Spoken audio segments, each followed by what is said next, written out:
एक बार मैं और मेरी पत्नी एक पार्टी में गए तो मैं वहाँ एक लड़की से हंस हंस कर बातें करने लगा। तभी कुछ देर के बाद मेरी पत्नी मेरे पास आकर कहती है, चलिए घर चलकर आपकी चोट पर मलहम लगा देती हूँ। मैंने कहा, मुझे तो चोट लगी ही नहीं है। तो वो कहती है, अभी हम घर भी तो नहीं पहुँचे हैं। कल मेरी पत्नी मुझसे पूछती है, क्या तुम मुझसे प्यार करते हो? मैंने कहा, हाँ करता हूँ। तो वो कहती है, पर तुम्हें तो मेरी कोई परवाह ही नहीं है। मैंने कहा, प्यार करने वाले किसी की परवाह नहीं करते।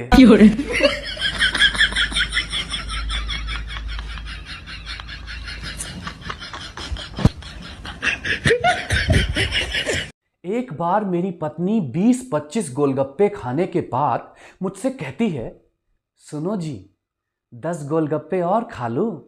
मैंने कहा, खा ले नागिन खा ले। वो तुरंत प्लेट फेंक कर मुझसे कहती है, नागिन किसको बोला?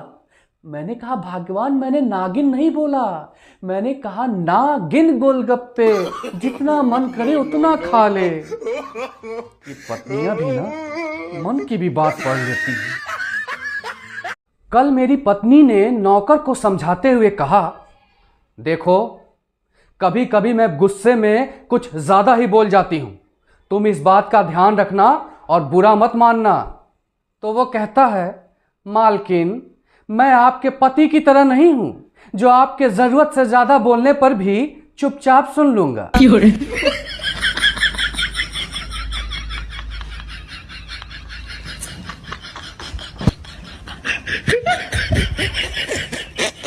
आजकल सच बोलना भी पाप हो गया है। अब कल मेरी पत्नी पूजा करते समय मुझसे पूछती है, सुनिए जी आपको आरती याद है ना? तो मैंने कहा, हाँ वो जो पतली सी है वही ना। उसके बाद पता नहीं क्यों उसने भगवान की आरती छोड़कर मेरी आरती उतारनी शुरू कर दी। कल मैंने अपनी पत्नी से कहा, ये क्या आज तुम फिर एक और सूट ले आई? अभी परसों ही तो। पत्नी मेरी बात काटते हुए गुस्से से कहती है, परसों क्या? क्या परसों? अरे बोलते क्यों नहीं, चुप क्यों हो?